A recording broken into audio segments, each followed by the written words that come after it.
Hi everyone, my name is Lucy. I'm a sophomore at Harvard College, and yesterday at the hackathon I worked with Alex, Maya, and Elizabeth to look a little deeper into the role of gender-related issues, and specifically the Kavanaugh hearings on the 2018 midterms. So just to give a little bit of broad context, one of the overarching narratives of this election year has been that it was a really great year for female candidates who both ran in a lot of races and won a lot of elections. So to look a little bit further into this, we made two maps broken down by congressional district, where the congressional districts that are colored in here are the ones where there was a female candidate who was running in the general election. And then we separated it by party. So you can see there's a pretty clear difference between the number of Democratic female candidates who are running and the number of Republican female candidates. So what this seems to indicate is that there is a gender disparity between the two parties and the demographics they're catering to. So we thought that given this information, it would be interesting to look a little deeper into how gender-related issues might have influenced the outcome of the election. And then the big issue we chose was the Kavanaugh hearings. So we had two big questions that we wanted to analyze. The first was, did the Kavanaugh hearings affect voters' preferences for different candidates or parties?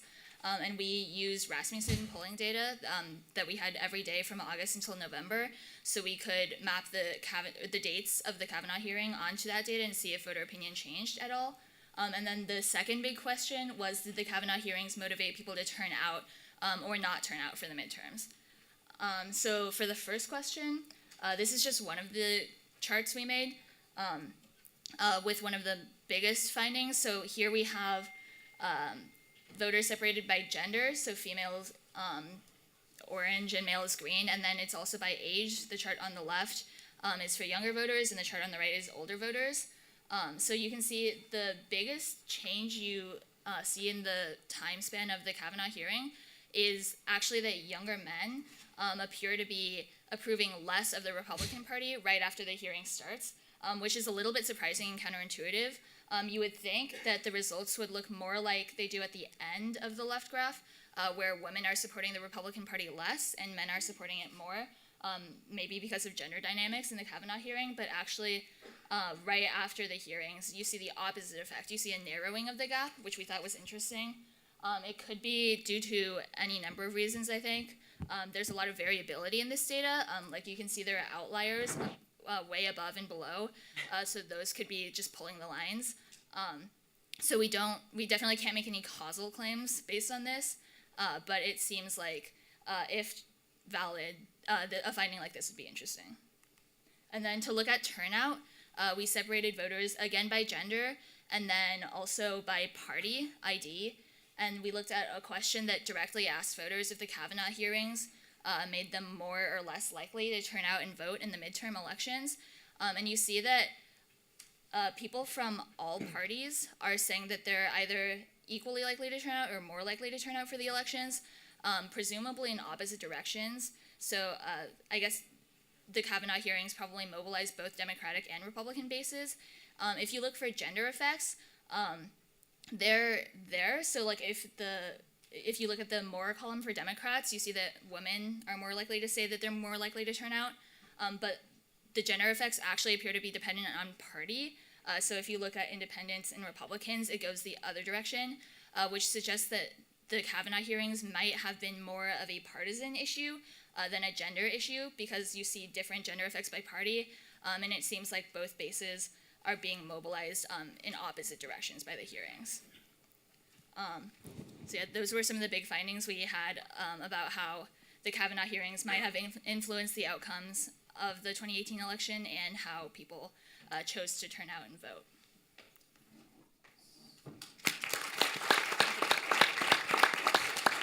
We want to take one question from one of our judges.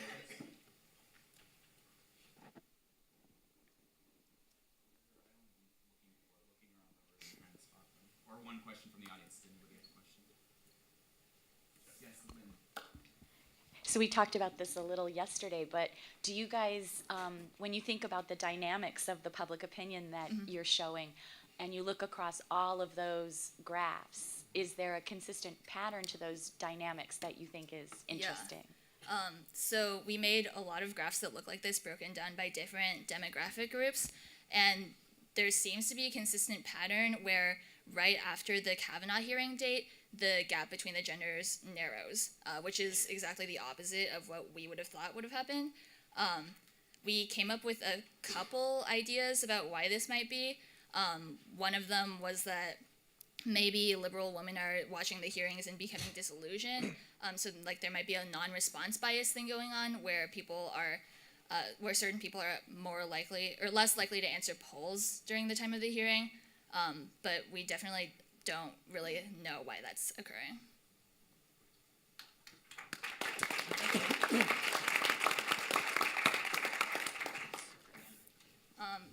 And up next, I'm happy to introduce our panelists for our next panel on tech firms, misinformation, and moderation. The chair of the panel is Shannon McGregor. She's an assistant professor in the Department of Communication at the University of Utah. She specializes in political communication, digital media, gender, and public opinion. Our first panelist is Betsy Hoover. She's a founding partner of 270 Strategies, where she focuses on women's economic and health issues, technology for engagement, voter empowerment, and electoral campaigns. Prior to 270, she was director of digital organizing for the 2012 Obama for America campaign. Next, we have Dave Karpf. He's an associate professor in the School of Media and Public Affairs at at George Washington University. He focuses on the impact of the internet on political associations. He's the author of The Move On Effect, The Unexpected Transformation of American Political Advocacy and Analytic Activism, Digital Listening and the New Political Strategy. Next, we have Ryan Meerstein, a managing partner at Targeted Victory, where he oversees digital ad campaigns. Prior to Targeted Victory, he worked for John McCain's 2008 presidential campaign and the Republican National Committee. And last but not least, we have Jeremy Merrill. He's a news app developer at ProPublica, focusing on congressional data and ProPublica's Represent app. Prior to ProPublica, he wrote code and developed tools for journalists at the New York Times. So please welcome our next panel.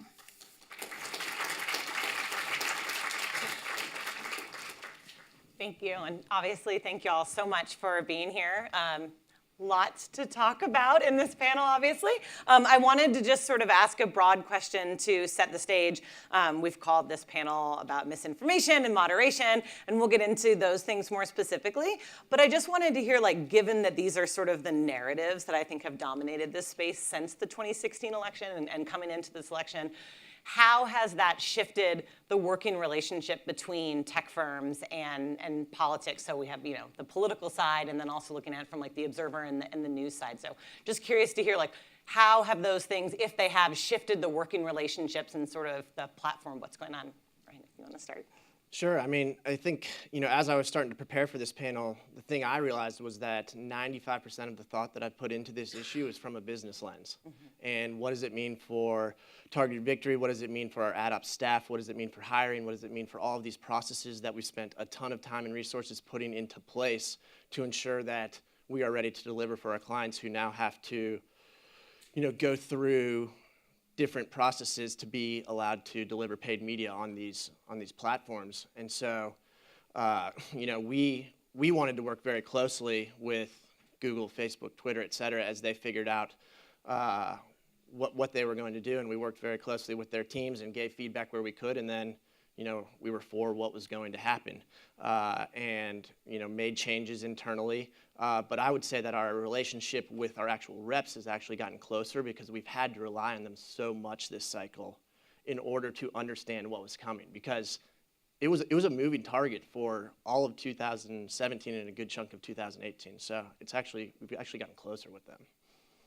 Yeah, I agree with that from a business perspective. The two other lenses I would add, one, this is just on the radar of candidates and organization, regardless of size or focus, in a way that it wasn't for good reason prior to 2016. And so that means that all of our people and everyone in the political space needs to be like up on this and able to talk about it and able to think about what it means for a strategy. That's both like tactically what you're doing online to get your message out, but also the stance that public stance that a candidate or an organization would take on some of these issues. And so it kind of adds a level of complexity and nuance to, you know, your digital strategy that didn't exist before. And I actually think that heightened awareness is a really good thing. Mm-hmm. But is more nuanced and more complex. It's been really fascinating to watch these platforms that had been approaching a lot of this from sort of almost an engineering perspective, now becoming regulators in a legal environment where the FEC has not really been taking a leadership role in what sorts of rules apply to online political ads. You now have Silicon Valley companies making those decisions, and it's kind of been a real adventure to watch.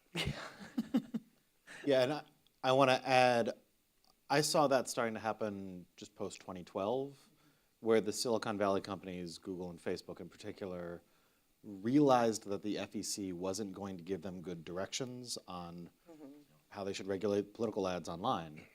And so they started having to figure it out themselves. And you could tell that this was not a space that these companies were supposed to be in, but if they weren't in it, nobody else was going to be in it either. So that's one point. The other point I want to just remind all of us of is at this point after 2016, how much less we knew about Facebook's role in that election than we know now. I imagine that a year from now, we will have learned a bunch of things that we have no idea about yet. So the thing I can say confidently is, yeah, since regulators stopped regulating, now the companies are doing a bad job of trying to figure it all out. And the thing that I want to make sure we're all unsure of is we do not have the data yet. I don't know, so sort of playing off that then, what are some of the challenges, both in, sort of the different working relationships that you have with people in the tech firms and then trying to get the data to make it more transparent?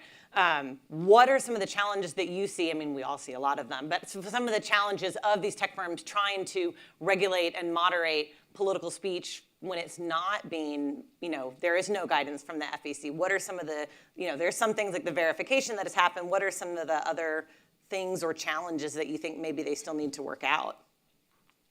I mean, I think the hardest part is the inconsistencies across all of it, right? So, and there's kind of two pieces to this. There's getting verified to be able to do certain things on the platforms, and then there's content moderation.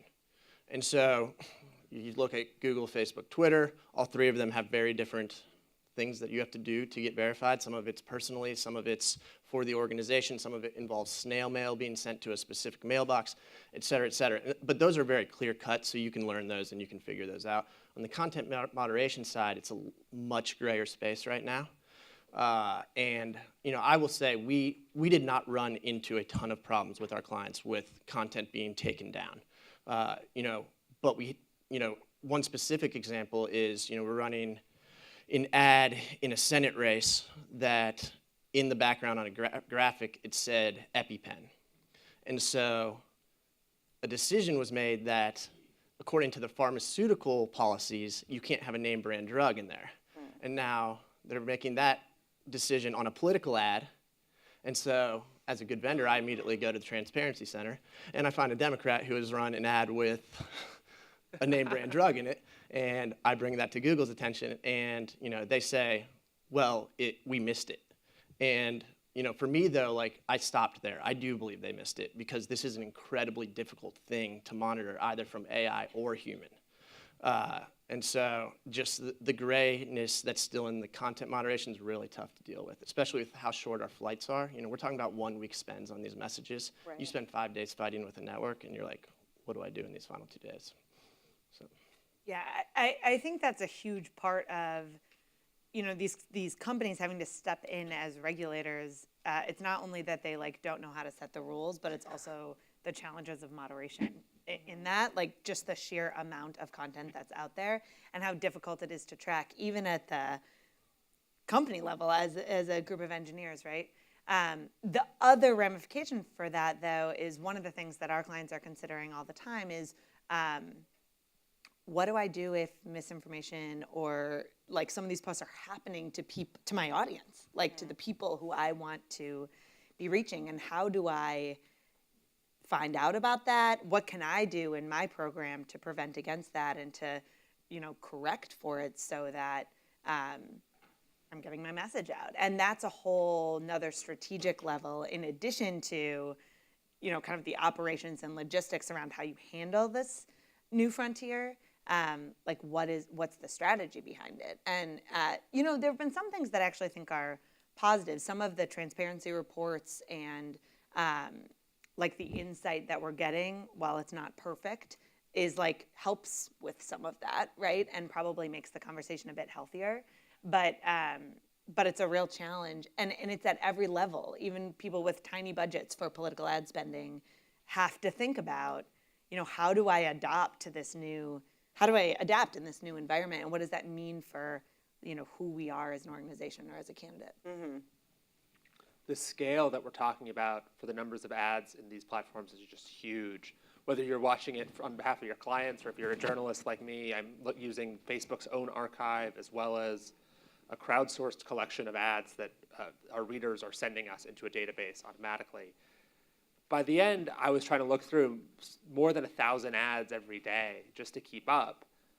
If you're looking for misinformation or just interesting tactics, it's just a huge amount of political context that you need to apply to each message in order to figure out what the heck is going on, and then do that thousands of times a day.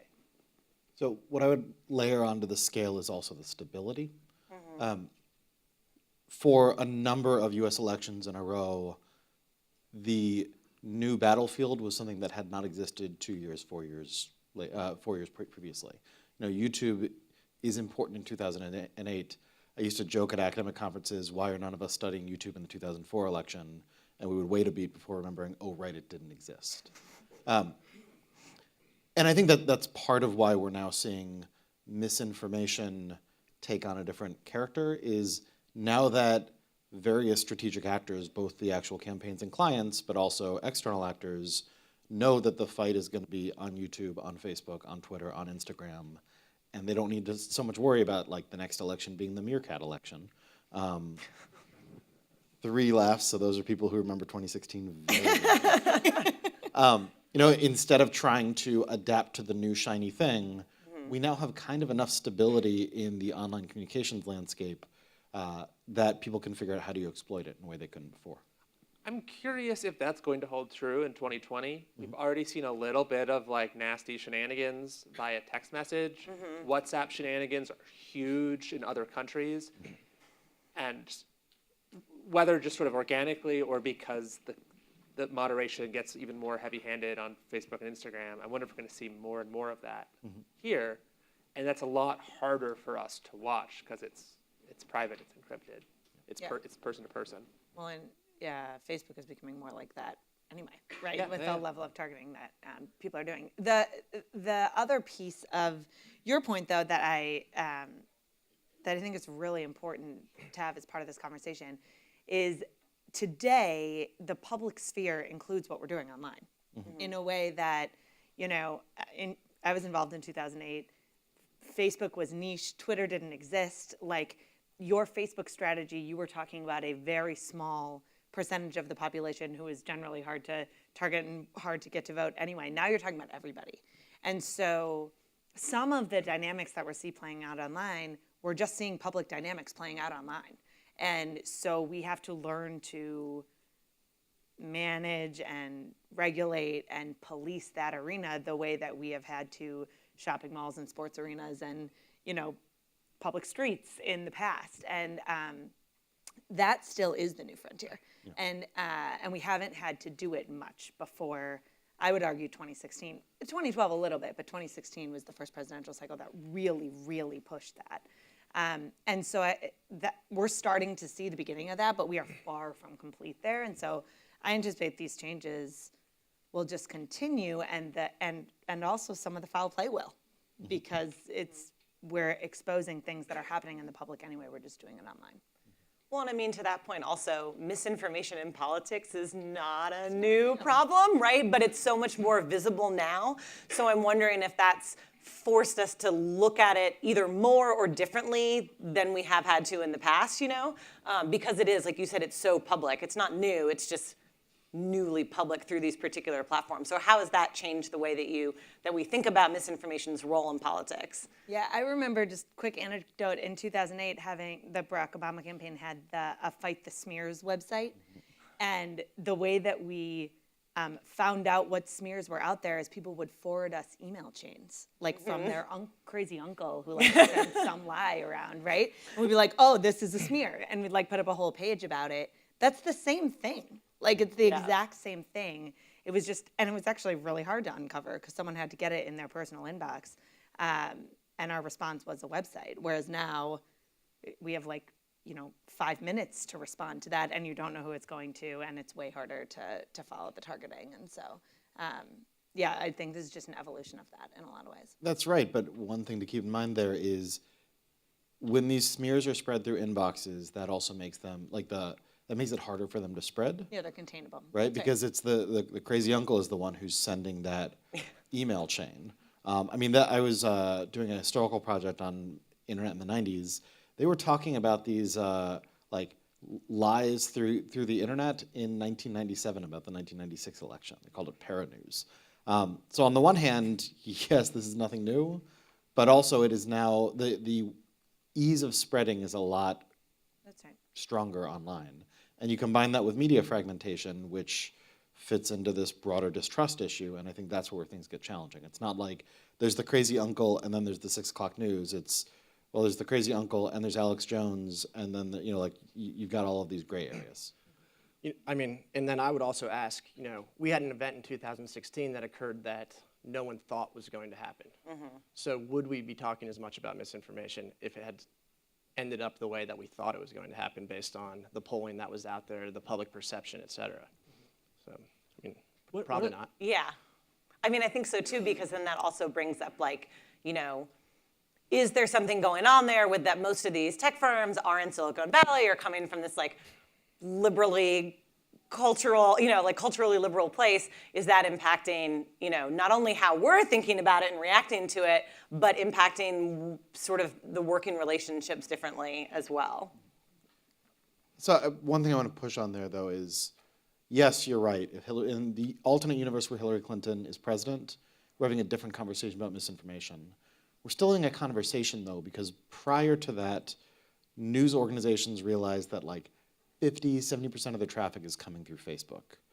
And once that happens, that's when you start getting the lobbying and pressure of Facebook that we have traditionally seen on media organizations. So this is, like the Diamond and Silk stuff that we've seen over the past year or so. These two Facebook creators who have a massive audience and also complain that their audience would be more massive if Facebook would only be algorithmically nicer to them. That sort of working the refs strategy, which we've seen dating back 20, 30 years, that would still be getting applied, I think, in the Hillary Clinton universe because Facebook is now such an important way to reach audiences. Well, right. I agree with that. And I would argue that's not because of politics. That's because of where the public is spending their time. Right. And yeah. so, the idea that some of the tendencies of media organizations are shifting to social networks and Facebook in particular makes total sense because that is where people are, increasingly we see the American public report that that's their primary source of information. And so, of course, it's going to take on a dynamic for politics and any other issue that we're talking about around the world. If it's 1988 and you want to send a specific message that's maybe dirty or maybe not proud of it to a specific hand-picked set of people, you can totally do that. It just costs 50 cents and you got to print it and put a stamp on it. Yeah. And there's no centralized archive there. But that just sort of that metaphor only goes so far because while Facebook feels that it has a duty to sort of regulate its own platform, the Postal Service is forbidden from saying, oh, well, that ad's false. We're going to not distribute it. And also that, costs 50 cents a piece in the mail and it costs fractions of a penny on Facebook, which I think contributes to just a much greater volume of people doing weird things they don't attach their names to. I would say Facebook with our clients actually in the end ended up getting less money this cycle because Facebook was slow to figure out how to have that disclaimer go across all of their inventory. And so we were limited into where our ads could be placed. It started to expand mid-October, further places, but we could only do so much there. And so we actually pulled back some budgets there because they were sticking to the disclaimer's got to be there, and this is the only place we know how to get it there. I want to talk about this ties into the regulation of the disclaimer as well, right? You talked about the verification and mailing postcards and all this, but then at least on Facebook, when you have to say paid for by is still not, like Facebook knows who paid for it, but we as the public looking at these ads don't necessarily know that at all. So I'd be curious to hear like your practices on that, and then from sort of like the data collection side, like how does that impact how we can think about who these ads might be targeted to if we don't actually know who they're coming from? Yeah, I mean, look, I think that's definitely a soft spot, but remember, like, the individuals have gone through a process to get to that point. I think it should probably be tied to some type of FEC or state disclaimer. But, you know, you got to remember, like, folks like us, folks like Betsy, like, we are getting punished by these actions that took place in 2016, and we are following these rules that we were never planning on breaking in the first place. I mean, all of our organizations have lawyers who look at every disclaimer that goes on everything. So, you know, we work in a pretty structured environments. So what we're putting in matches whatever that state or FEC requires. But yes, it's a soft spot for sure. Yeah, we're pretty above board on that. Like I never played with the disclaimer language in any. Right. I think where the risk for that comes in is foreign actors and like entire industries that are under the radar, which ours is not by any means, where there's no public accountability to that because you don't know what it's supposed to say, right? And I agree it's a soft spot. I agree it's got to be regulated more intensely, and I think we have no idea about if that had an impact and how it had an impact this cycle. In contrast to the television universe or the direct mail universe, Facebook and to a lesser extent Twitter have expanded these disclaimer requirements into issue ads. So if I'm running ads that say offshore drilling is great, on TV you can do whatever you want. On Facebook you have to say paid for by,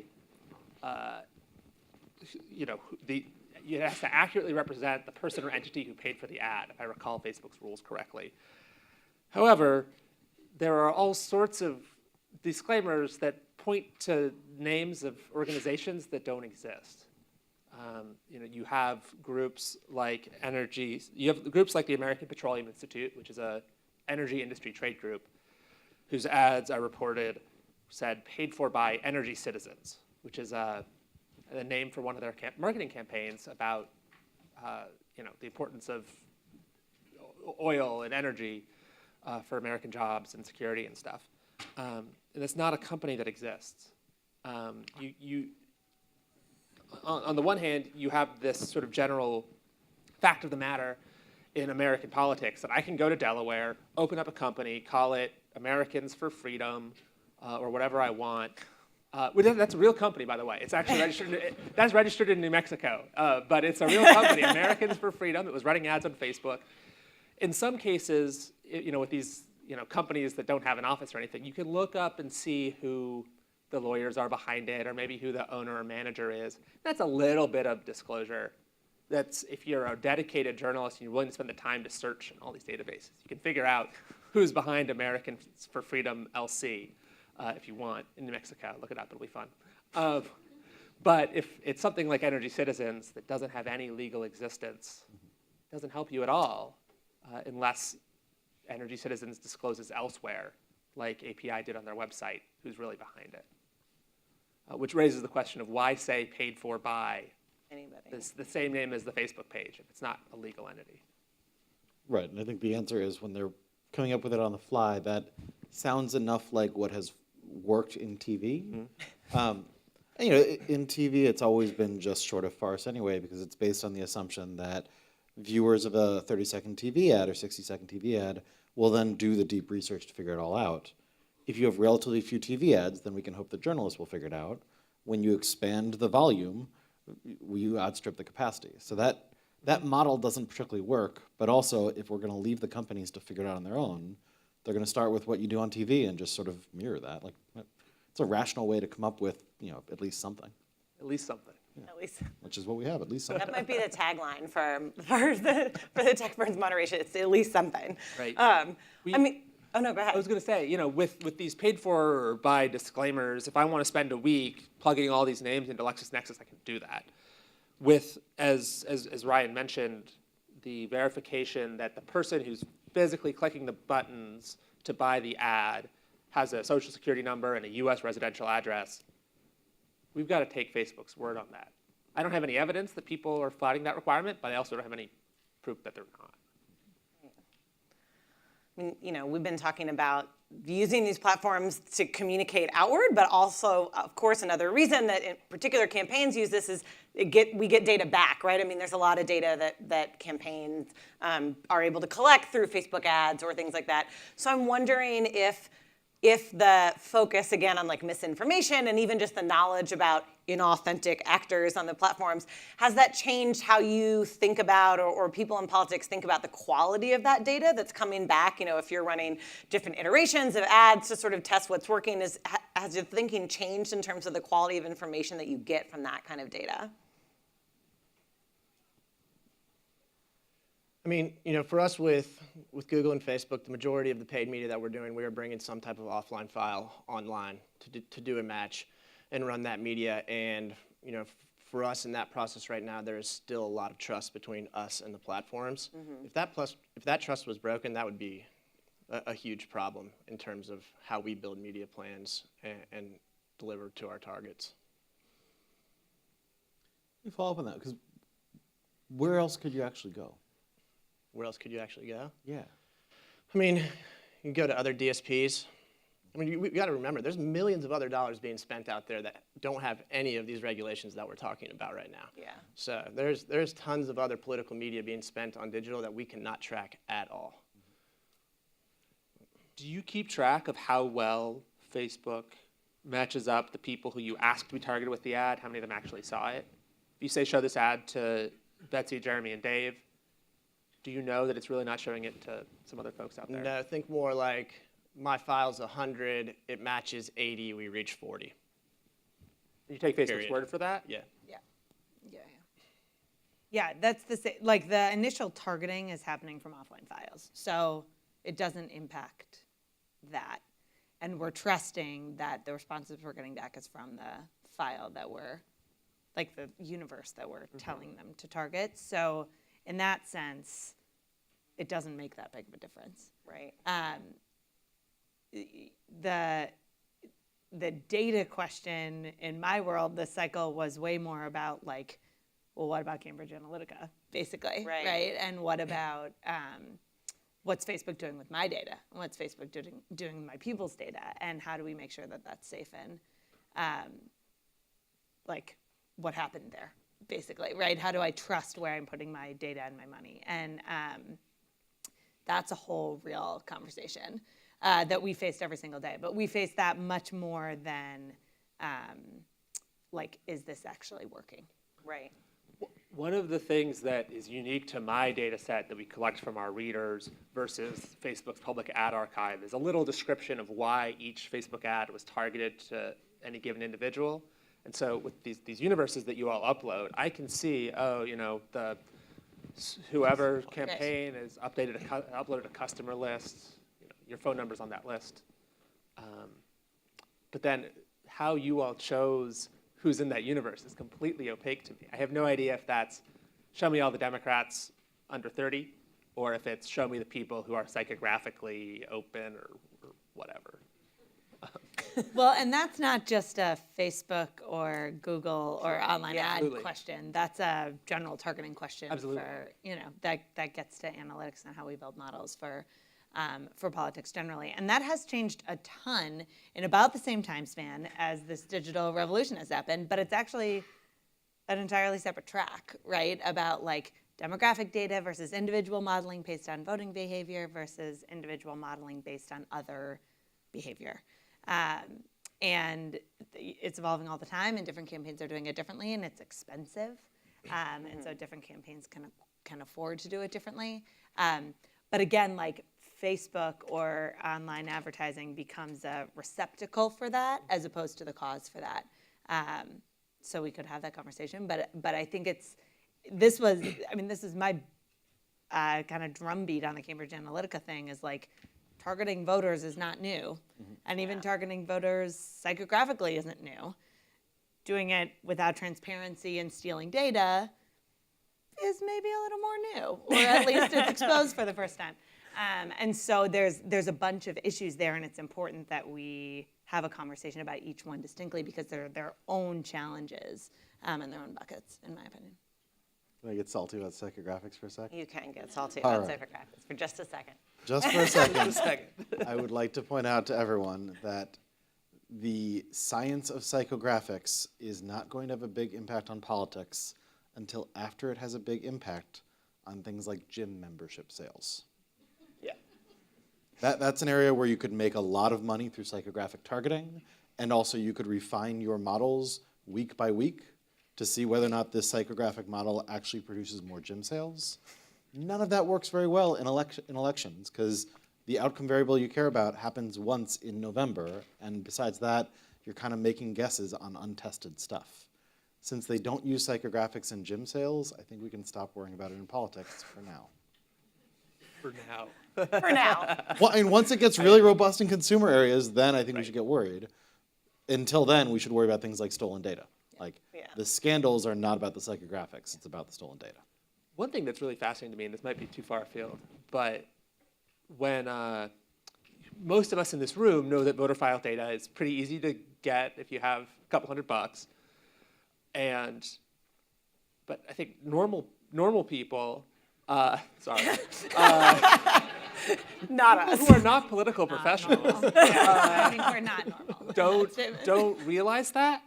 I remember, that there was this minor hubbub over the Georgia Secretary of State's office publishing a list of the people who had requested absentee ballots. And people on Twitter were like, oh, Brian Kemp violated HIPAA. Oh, Brian Kemp violated GDPR. It's like, what? But no, he didn't. But the level of difference between what informed non-political professionals believe about how much data is out there and the reality is a huge gulf that I think is a thing we should all keep an eye on. It'll be interesting to see what happens. That's true. I wanted to. You follow the wrong people on Twitter. These were the replies. These were Don't read the replies. We know that.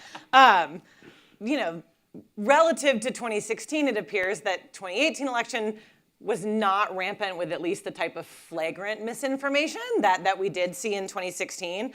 But Kevin Roos of the New York Times made a point, which I tend to agree with, that we don't really have the tech firms to thank for that we actually have to thank for those kinds of things.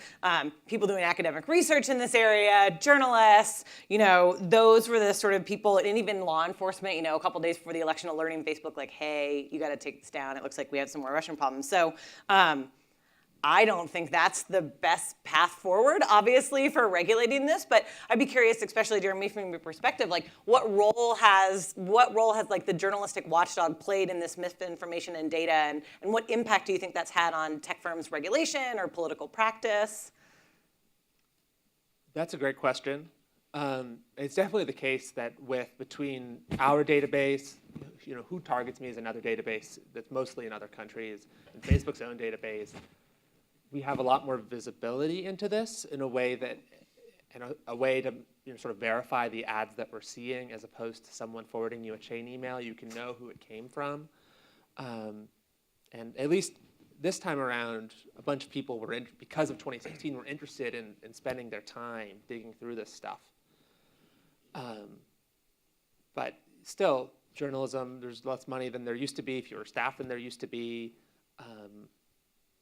and the platform companies are earning a lot of money off of this. Yeah. They are reviewing these ads, but given the amount of political context that it requires to understand what's going on, I'm curious how well they'll be able to dig through it if ads are being reviewed by folks in the Philippines. Can I really trust that there are a lot of Filipino content reviewers who understand enough about US politics to know what's going on if someone is saying, oh, in this tight race, the independent, he's the real conservative? Are people going to know really what's actually happening there? Yeah, I mean, the answer to this in my mind is the government should be playing a bigger role. But the other reality here is we are technically completely ill-equipped to handle this. Yeah.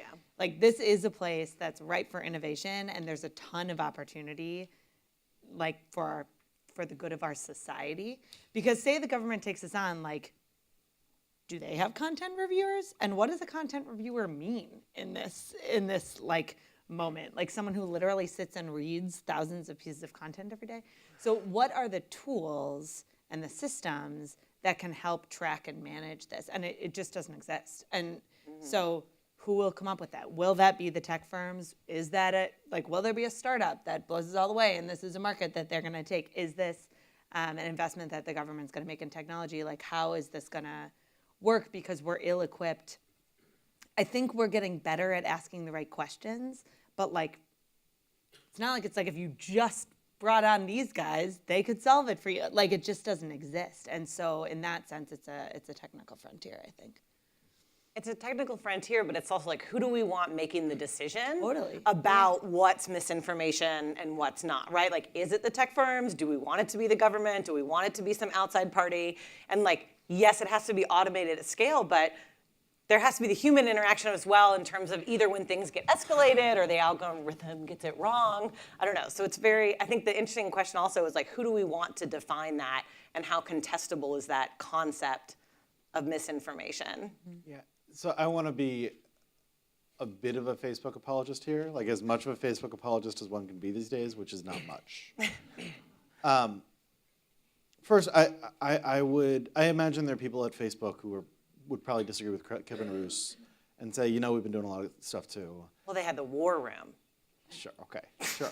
I'm trying to be an apologist here. Okay. Give me a little bit of room because it's tough. I said in a talk this May, just after GDPR went into effect, that a nervous monopolist tends to be a well-behaved monopolist. Facebook is an information monopoly. In the long term, we need to address that. In the short term, given our current regulatory state, which member of the Trump golf and real estate empire would you like to be in charge of breaking up that monopoly? We don't do a lot of regulating these days, and that's kind of a reality that we face. And I think Facebook has, in this election cycle, like, yes, they've been nervous because of investigative journalism, because of a lot of attention paid, but they put a lot of resources and hired up a lot to try to address these complicated questions. They haven't done a great job of it because it's complicated and because it's not their role, but I think we at least need to give them a non-failing grade for being nervous enough about what this means for their public profile that they've taken this more seriously than they did in 2016. One thing I would say is just as I've watched this discussion, I think in a lot of it, especially on the social platforms, there's a fine line between people that want to regulate and people that want to punish. And I think it's a very dangerous area to get into punishment. And if you want punishment, it's never going to come swift enough, and it's never going to be strong enough. And so I think we have to be careful in terms of trying to put all of the praise in one place, all of the blame in another place, and make sure that the platforms, law enforcement, journalism are all doing this together. So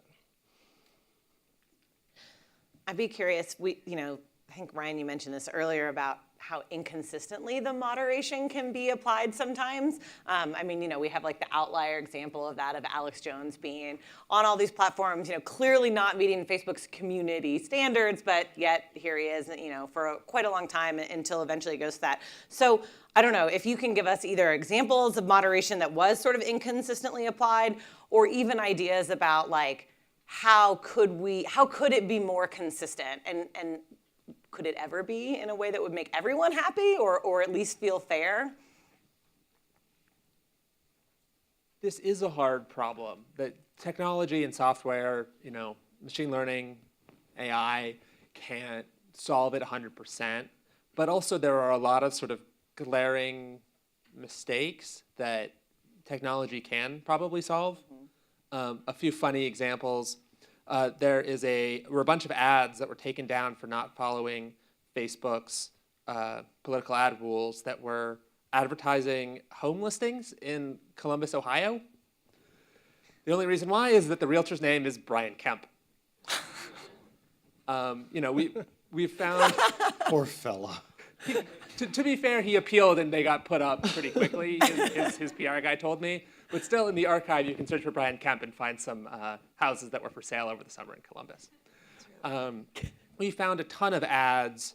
The only database of political ads on Facebook that doesn't depend on Facebook to make that determination is the one that is compiled at ProPublica through us and our partners. It's pretty trivial to find ads that our machine learning model considers political but don't have a paid for by disclaimer. And so there are ads like these from Kamala Harris's campaign or from the Leadership Committee on Human Rights, where presumably the reason those aren't included is that someone didn't check a box saying, oh, this is political. Everyone knows it's political. There's no rules. People know who it's coming from because they're pretty clear about it. But why is someone forgetting to check a box a problem here? Third example, famously in the week before the election, Facebook and a lot of the TV networks decided that President Trump's Bracamontes ad, the one the Democrats let him in, was violated the community standards, the rules, and took it down. The day before the election, it was running again on some other congressional candidate's page, which just reposted the Trump ad exactly. Why is it that presumably the exact same piece of content was ruled to be not allowable here, is still allowed to be posted here? This is not a machine learning, this piece of it is not a difficult problem. Yeah, I mean, there's, when a piece of content does come down, I wish you guys could see the back and forth that happens after that. Like, that's when this thing gets real fascinating. Yeah. And we're only talking about a few pieces of content that hit this mark where a long back and forth starts to occur on, and that's where the tech companies start to freeze. There's just certain pieces of content where they start to freeze, and it's like, should it go, should it not? And you're on day 3, you're on day 4, you're on day 5. You have campaigns now use it for an earned media opportunity. Right. So I actually think that we are solving really well for 99% of what's out there, but there are situations where it's just a human element that's becoming very difficult. But I agree, I do believe that, and maybe this will just make it more difficult, but I do believe there should be some type of elevated level for that organizations can go through a rigorous process to apply through, where their content goes through a different path. It's just ported in quicker without the same level of oversight. Or a completely different team there are organizations that have played in these elections, whether you like them or not, for decades, and I do believe play an important role on both the left and right, and I believe they should be able to be at some type of elevated level, and I don't know exactly how you prove that, but that their content gets treated differently than the rest. So it'll be like pre-clearance. Yeah. TSA free. It is really weird from a First Amendment perspective to make sure your political speech gets approved by somebody. That's right. A lot.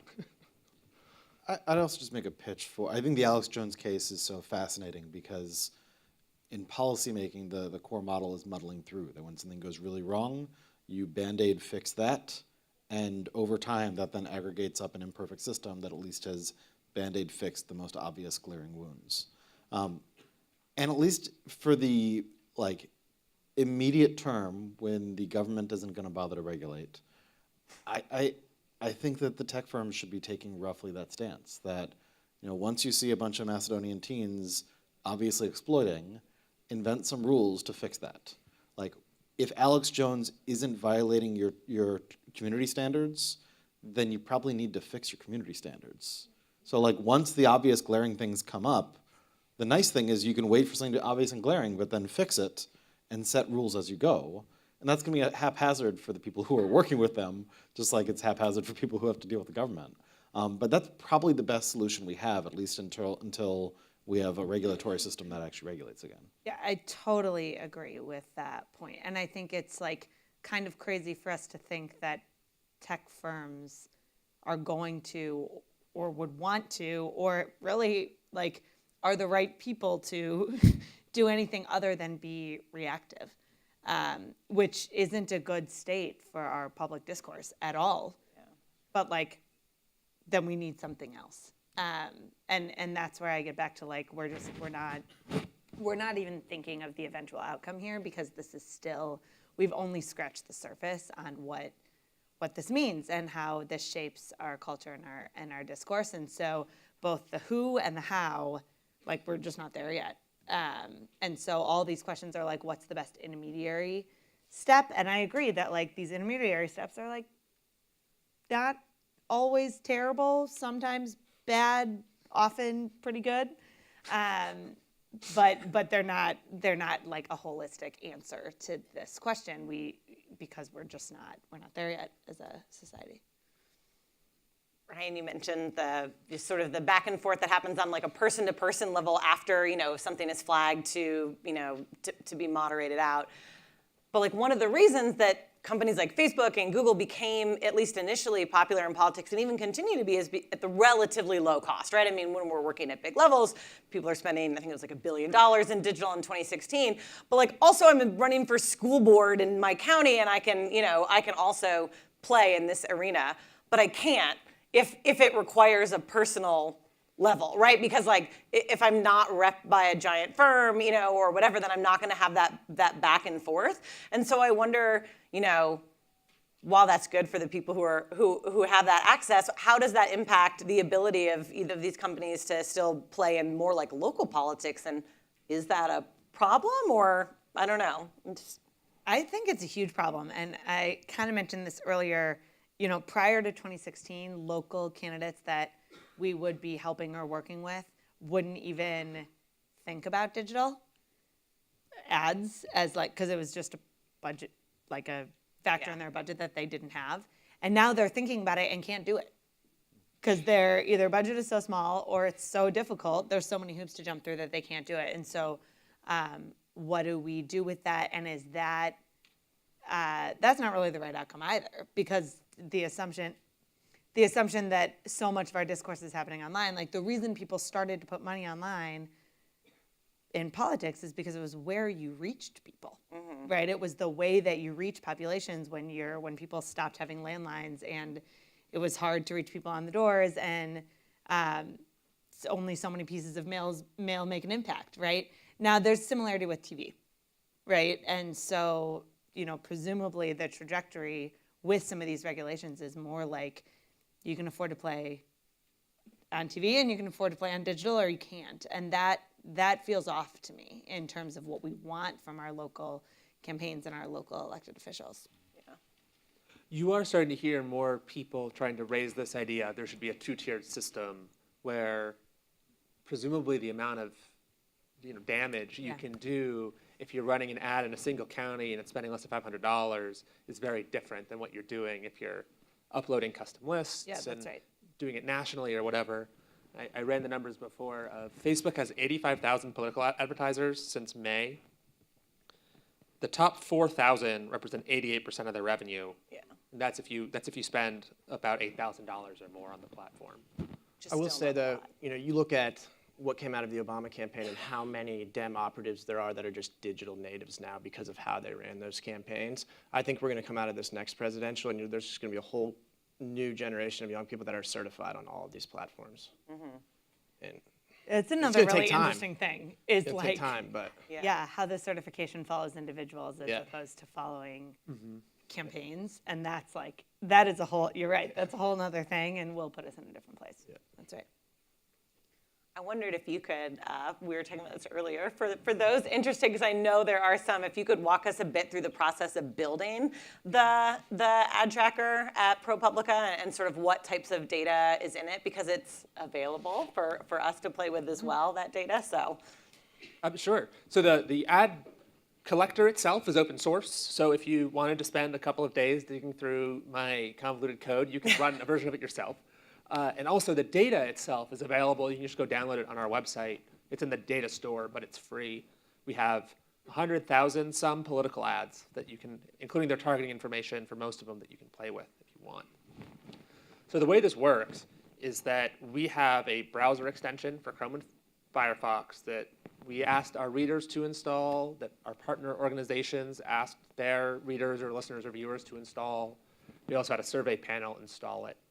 What that does is, on desktop only, when you go to Facebook, when everything works right, as you just browse through your news feed, seeing all the baby pictures or whatever, just like an ad blocker detects ads and doesn't show them, we detect ads, copy the HTML, remove all the personal crap, and sends it to our server. For regular participants, we don't get your name, your ID, your friends' pictures, your friends' comments, whatever. Just the ad itself. That's all the ads. That's just ads for cars, ads for jeans, ads for Donald Trump. And we have a machine learning model that distinguishes the political ads from the non-political ads. And by July, August of this year, it was working very, very well in the US. Less well in Canada, where Ford can either be a candidate or a car. But that's beside the point. And then the political ads we publish on our website. You can dig through them with a search box. And we have an internal admin for me and our partner journalists, some academics, to dig through where you can slice and dice. So show me all the ads from this candidate. Show me all the ads that are targeted to people who have African-American multicultural affinity, which is a Facebook category. You can show me all the ads that are targeted just to women over 65, that sort of thing. That was a lot of the ways that I would look through these ads in the run-up to the election to see, who is targeting racial minorities for political ads. Right. The answer, by and large, was Democrats telling them to vote. Didn't see any particular racially oriented shenanigans like the Russians did in 2016. But that's sort of the pipeline. Yeah. Does that transparency, both that independent journalists are doing, but also that Facebook and Google and them are doing, does that impact the way that you're advising your political clients to make ads? That it is more transparent in a way that it wasn't previously? Like, do you think it's changed what people are willing to do or what they want to put out there or put their dollars behind? No, it hasn't for me or for us at all. But I think, again, we were regulated before we were regulated in the sense Right. that all of our clients are very public and there would, there's nothing to hide there. So no, not in that sense. What some of that has done on the Democratic side, we're getting massively outspent by these guys online. And so it has pushed our people to spend more money and we push them to do that. But the content, it hasn't really made that big of a difference. Yeah, I would agree. Definitely on the spend side, and I think we'll see more of that this next cycle.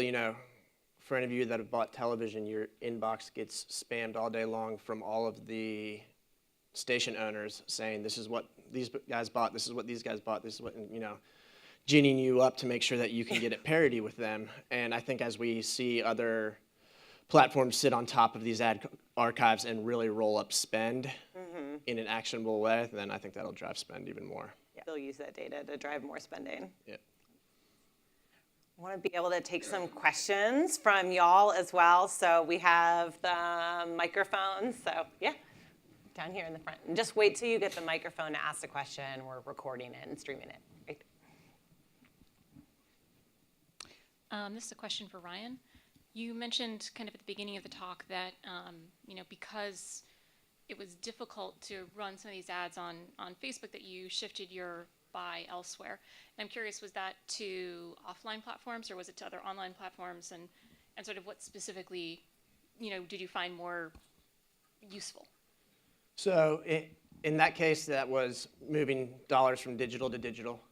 And then moving that across a couple different DSPs or over into some type of Google video buy. And so basically what we saw as we headed into September and October, Facebook has a bunch of this midstream video inventory that is actually, I think, really good in terms of the performance we see off of it, but we couldn't get any political ads into it because they didn't have a way to deliver the disclaimer at that time. And so we weren't getting the reach into our audience and the view times that we wanted, so we moved some money over. Sometime mid-October, they figured out a workaround on that for the disclaimer display, and we were able to move some of that back.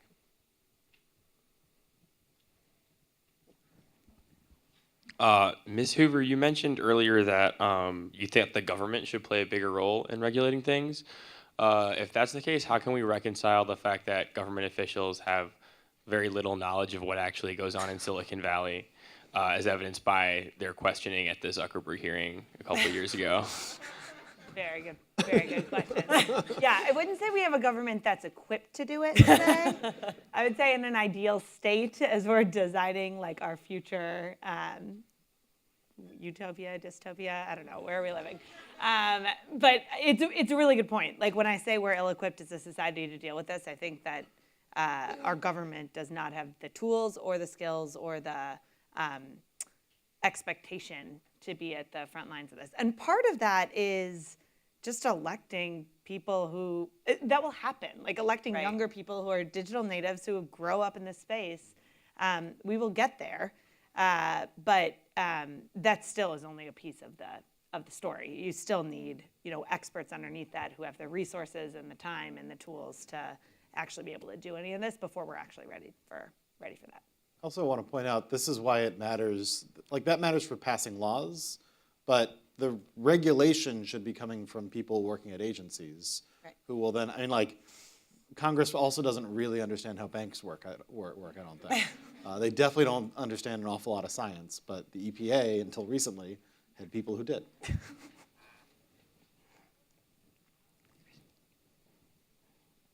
Question actually builds also on the last one, and it's for all of you.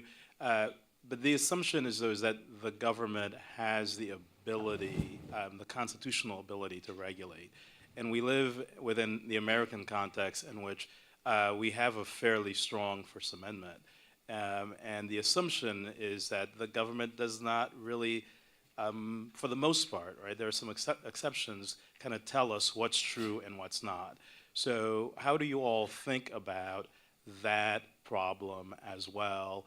And leaving aside sort of the static nature of government regulation and the dynamic world in which you all are living in with a ton of different actors. So given our First Amendment framework, is it realistic to assume that the possibility of government regulation here can be actuated? And along with sort of the effectiveness, even if, leaving aside some of the questions that we were just talking about a moment ago. So I think yes, maybe jurisprudence has to change along the way. But the government has been able to regulate the telegraph, the telephone, the radio, the television. For a long time, the argument against the government getting involved with regulating the internet was that it would quash innovation because the internet was still changing at such a rapid pace. Now that we're getting a bit more stasis, now that kind of internet time, so to speak, is slowing down a bit, I think that argument loses a bit of steam. And yeah, you may get hard challenges, and if jurisprudence stays the way it is, then they may knock everything down. But I don't think that means it's impossible to regulate. It means that some lines of jurisprudence might be unworkable. I think regulation also, even if we're not getting into what types of speech should and should not be allowed on those platforms, I personally believe that there is space for that. But even regulation around actual real and meaningful transparency disclosures will allow then the public to evaluate that speech, as horrific as they may find it to be, properly, because they'll know who it's attributed to, right? So even at that level, even if we, decide we don't have a government that we want deciding what's true and what's not and what's allowed and what's not, I think the regulation just around transparency is not the only step, but would be an important step that it would get us at least moving in that area. We don't have that at all. I don't have any faith. The FEC has been gridlocked. They're not gonna do it, right? So I don't know what agency it's coming out of, but. Yeah. I agree with both those points, and I think this process question is a really important one. And I'm not an expert on this by any means, but we can't start this by being like, okay, government, regulate. Yeah. Right? We have to start with what structures and systems need to be in place to manage this, right? This internet thing, and what skills and talents and roles need to fall there, and then what is their jurisdiction? And so that's not a quick process. It's not going to solve things by 2020. But the internet's also not going anywhere. So we should probably figure out how to incorporate it into the way that we govern everything else, which I think is less you can say this, you can't say this, and more transparency, standards, and being able to track and follow up and enforce that, which right now we're just not equipped to do. questions? Yeah, right behind you, and then. Hi, I'm a master's student here at Harvard, and in the last 6 months, a year, it's been an interesting debate and discussion between, but not necessarily split along the lines of academics and practitioners about what type of digital political ads are actually effective.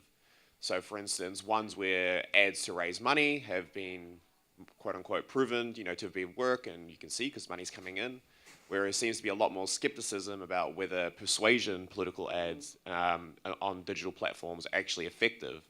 Now, there's a lot of speculation that Brad Pascal managed to have cracked the code, and it's finally, proven it with the election of Donald Trump. But that seems to be again up for debate. And there's a couple of very high-profile people who have come down strongly saying that they don't believe that was the case. I wonder, just for those people who are qualified to speak on the matter, what do they think about whether persuasion political ads on platforms are actually work or not? Start? I have lots of thoughts on this. Go for it. So I think measuring the effectiveness of persuasion messaging on any platform is difficult.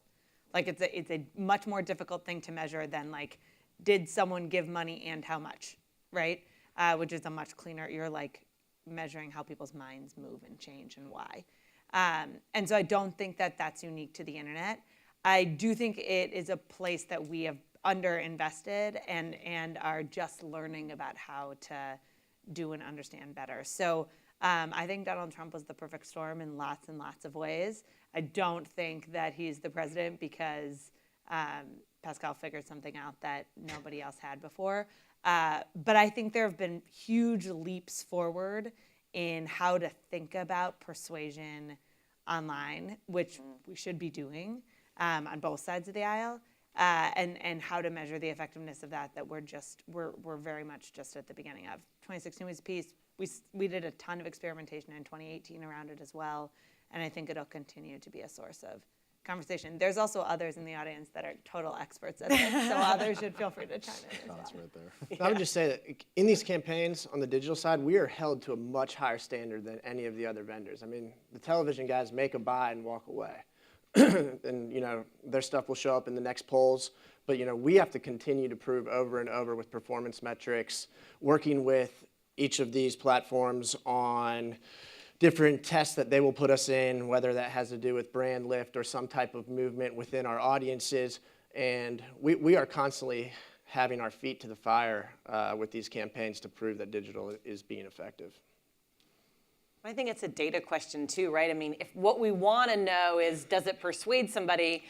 We don't have that data yet. We have data about how people interact with it or how they see it, right? So there's a data mismatch in terms of like what we want if you want to be able to persuade people, right? Or prove that it doesn't work. And what we get, so I don't know how meaningful those other data points are meaningful, but they tell us different things, right, about how these ads operate in space, not really whether it's persuaded somebody. Well, we know if they persuaded them to give money, right? We know that, but. And we do start to show up in the verbatims now in the polling that occurs, so it's not just like, I saw you on broadcast in the evening. People are starting to see us in other places, and we actually see that show up in the evening polling. Mm-hmm. Well, and there's starting to be, your point's exactly right. We have this conversation with clients all the time, how do we know that this worked? And like, views and impressions don't tell you if it works. Yeah. Like it just doesn't. And that's what these platforms give you back. Like that's what we traditionally evaluate the value of our spend on.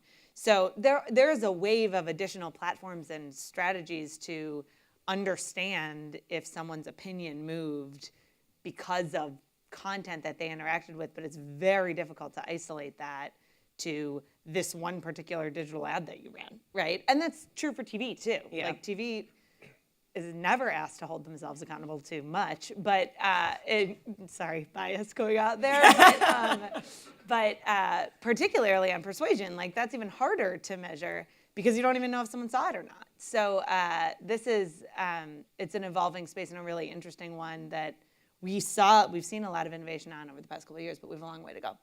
Let me just quickly add that if Parscale had figured out something really powerful in 2016, then in 2018, a bunch of vendors would have tried to duplicate what he did. The fact that nobody tried to duplicate his magic is a pretty good indicator that There wasn't magic there according to everybody else who does this stuff. And Facebook said they wouldn't send people to campaigns anymore. Other questions?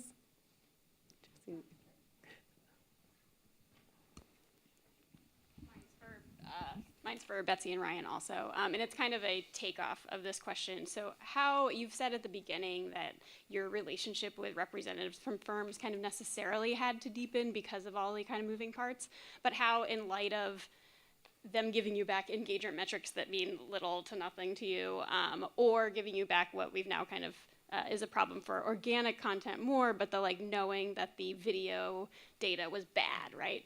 Like, how do you navigate that? Or is it with developing separate teams on your side to somehow parse their data and check it? Do you feel the need to do that? And kind of what are your next steps there? Yeah, I mean, we don't rely on them for everything, but we keep a very good relationship because, look, we're running, hundreds, if not thousands, of different Facebook ads at once when we get into the peak level of the election, and things break, and we need them. And I think definitely on the right, our reps get in a really bad spot. I think, we yell at them. I don't know that they're really liked internally. We try to make sure it's a solid working relationship, but it's definitely not like they hand down the Holy Grail and we just take it for what it is. We definitely parse our own data, ask hard questions back, go in and visit with them and understand like what our brand's testing right now, what is the latest and greatest. And so we hold them accountable for sure. Yeah, they're not strategic partners, they're operational partners, right? So yeah, I would say our relationships with platform side reps has increased in frequency.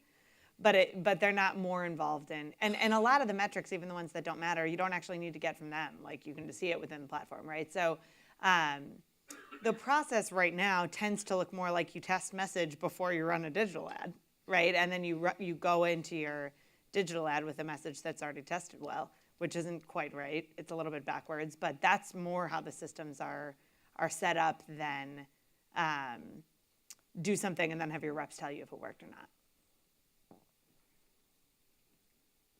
Last question? Yeah. For Ryan, you had a diverse set of candidates this past fall. I mean, what did Marsha Blackburn have in common with Mike DeWine, have in common with Charlie Baker in this kind of political environment? I mean, they didn't have a lot in common at all. And Brian Fitzpatrick in Pennsylvania won. Yeah, we definitely had an array of clients, and we're one of the larger firms, so we can bring a lot of different teams to the table. But I think when it comes to digital and having a full creative team in-house, are able to really localize any of these races really well, and sit at the table with the pollsters, the message guys, and develop digital-first creative that can be effective in any of these races. And that was like priority number one for us going into 2018 in terms of the agency that we wanted to be. And I think we did a pretty good job of getting there. Maybe time for one last question, and then I'll introduce the hackathon I saw, yeah. Or the lightning talks. We have one right down here.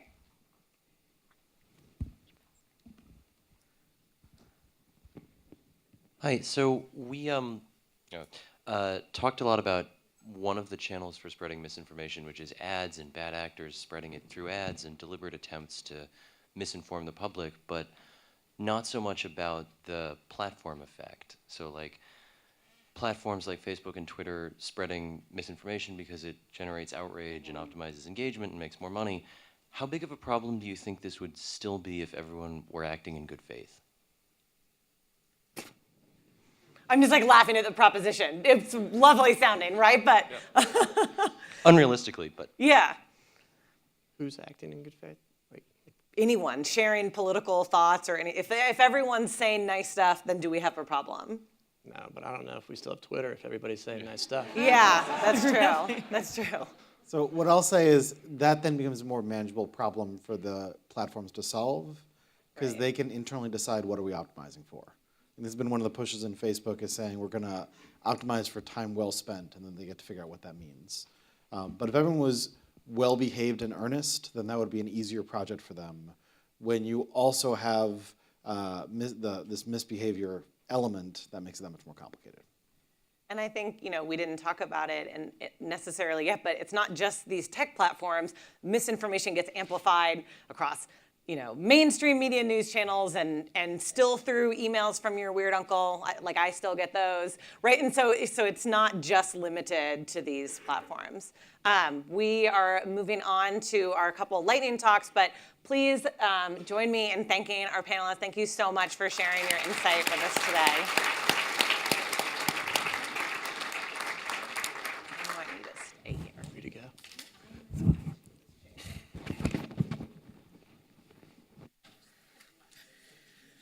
I was also stuck to the chair with my cord.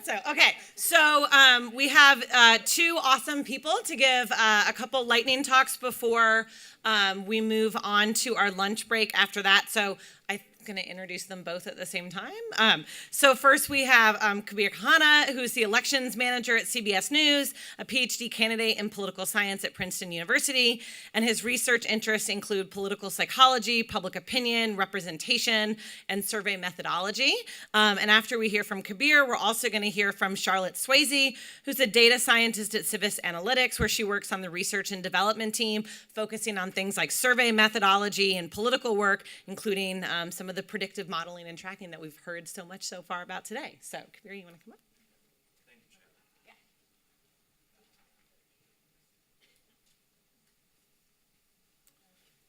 Thanks so much to everyone who organized this conference. I really enjoyed this morning's conversations and the hackathon yesterday.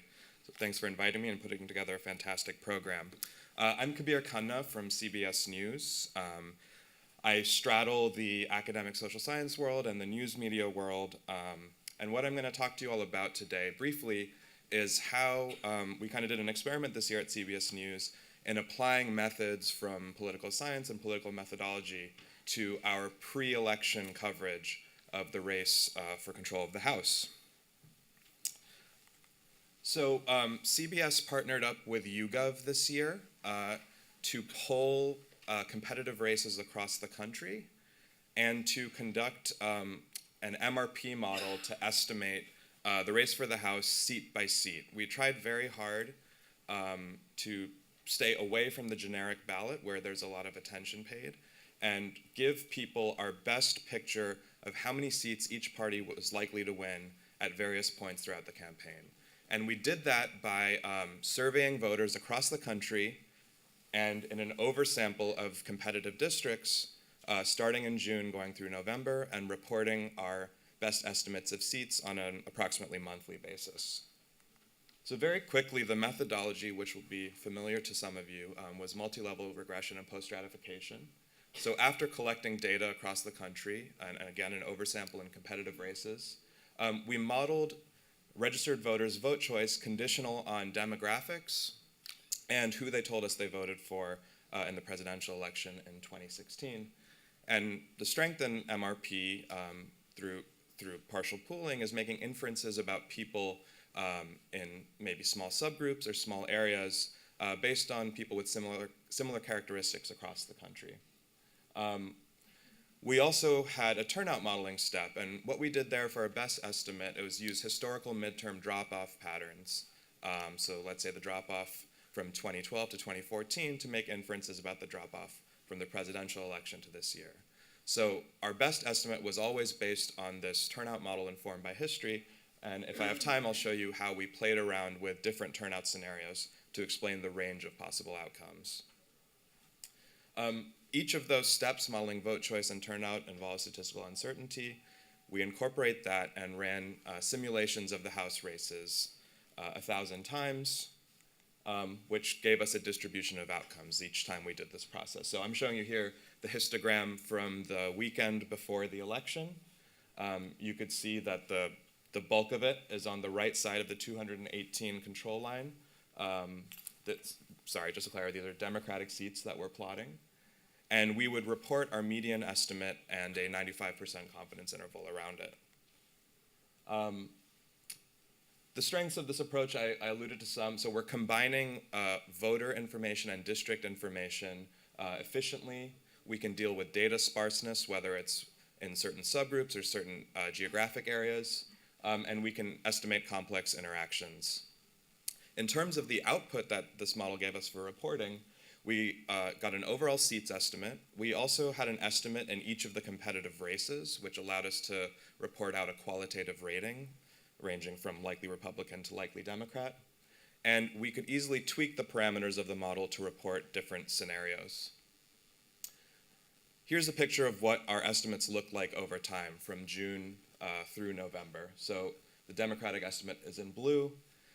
In June, when we launched the tracker, we had an estimate of 219 seats. It ticked up over the course of the summer and fall, and by mid-October, it had settled down to about 226 seats in our best estimate.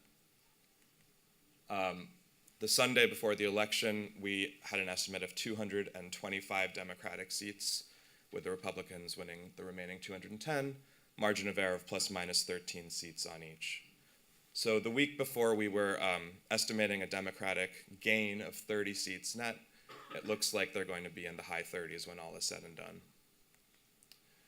I said we didn't focus on the generic ballot, but by aggregating up our district level estimates, we can estimate the national House vote. So our estimate this Sunday before was 7.5 points in favor of the Democrats. As of a couple of days ago, the national House vote was at 7.1.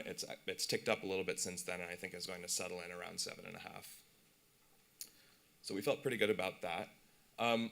Briefly, I'll just mention some scenarios we did. This was new for CBS, but we weren't sure if our baseline assumption about turnout was correct. There were lots of signs that turnout would be higher this year, and potentially among subgroups that could help the Democratic Party.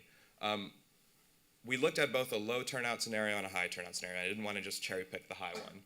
So in October, in addition to our best estimate, we showed people what could happen if all the new voters who were telling us that they were excited to vote this year but didn't vote in recent midterms in 2010 and 2014, didn't follow through and actually stayed home. The result would be an electorate that was whiter and older, and the top line seats estimate had Democrats gaining seats but falling one short of winning control. In the high turnout scenario, we assumed that the electorate would be approaching what it looks like in a presidential election. So the shares of non-white voters and young voters would tick up, and in addition, people who voted for Hillary Clinton would be slightly higher to turn out this year than people who voted for Donald Trump, over and above the effects of those demographic changes. And in this scenario, turnout was both high overall and among those key subgroups. And our estimate were that to happen was 235 Democratic seats. And in fact, when we look at what happened last week, this is basically where we ended up, off by a couple of seats. So that was a very brief recap of what we did. I'm happy to answer more questions about the project, and if you want to know what happened on election night from our perspective, come find me and we can talk about that too. But thanks so much for your time.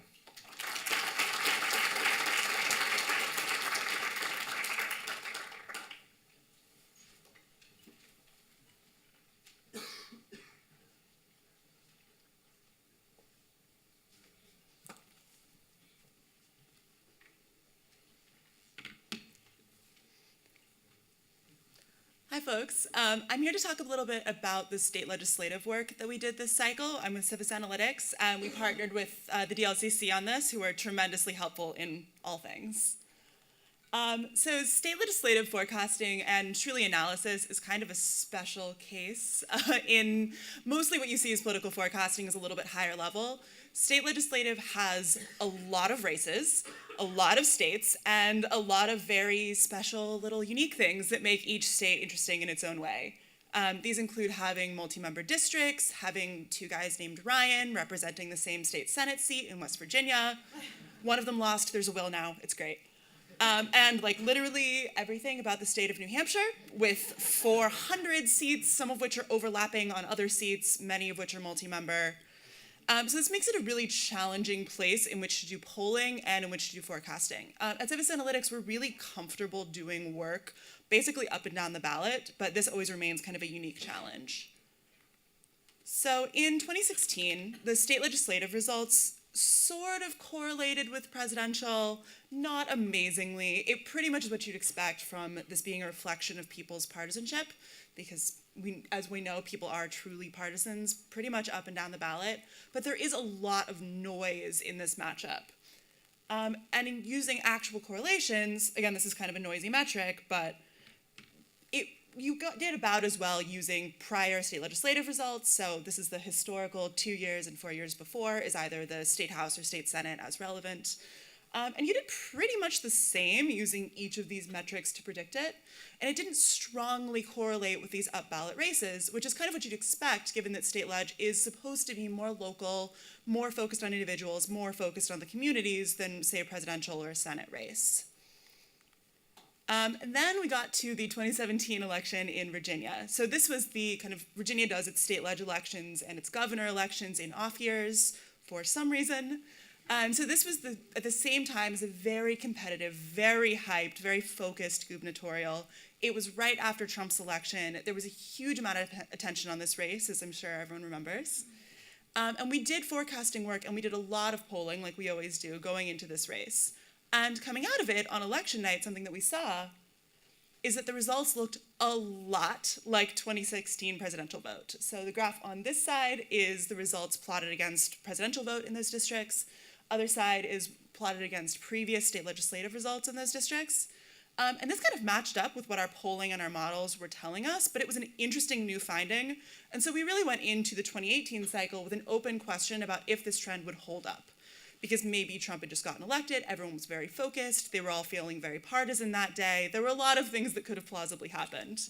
And so we used this and the results of our constant, like literally every single day polling in pretty much every state legislative district in the country to inform our forecasts going into the 2018 election. And it worked really well, which I am personally very happy about. This is just a plot of our forecasts against actual two-way vote share. And you can see that it matched up quite well. We were lucky enough to call the actual result in basically every state legislative chamber that was up. A couple of them are still like kind of dicey. There's some recounts and some very close stuff happening, but as of a couple days ago when I checked, we were basically right. And a lot of this was due to the fact that we correctly predicted the relationship with 2016 vote. So this is the correlation with, or just the matchup with presidential of this year's state legislative results in non-multi-member seats where there's like a reasonable amount of results reporting and there was a Democrat running against a Republican. So like not some of the New Hampshire Senate, not California, things like that. Places where we could easily make this comparison. And there's this really, really tight matchup with what we saw in 2016 on a presidential level. When you look at the correlations themselves, presidential predicts these outcomes better than previous state legislative results in those seats themselves, which is deeply counterintuitive because normally the best predictor of an election is the previous election. If this trend holds up, it has pretty dramatic implications for how state legislative elections are going to go. This sort of partisanship in Virginia, this reversion to presidential vote was really good for Democrats. It was like a 10-point increase. It was incredibly dramatic. It almost gave them control of the chambers. However, nationally, this is much more muted, whether because of gerrymandering or just where people choose to live, cities, the way districts are drawn. It's not a universal positive for Democrats, and you do have cases where Democrats can easily win the popular vote and still not maintain control of the chamber. It also has interesting implications for how these races would actually be run, because if the vote share is going to end up being basically in line with national partisanship, it has a possibility to drag things more national and to make the focus more partisan and less on local issues, which is not necessarily what you want for state legislative races. This is something we're going to keep looking into when we get the voter files back and can actually like look at literally who voted and was it just the same people as 2016 or was it different people who voted the same way as 2016? But this is an area of research we're really focused on, and we're really happy that we have consistent polling data from the entire cycle in most districts to back this up and to allow us to do greater analysis on.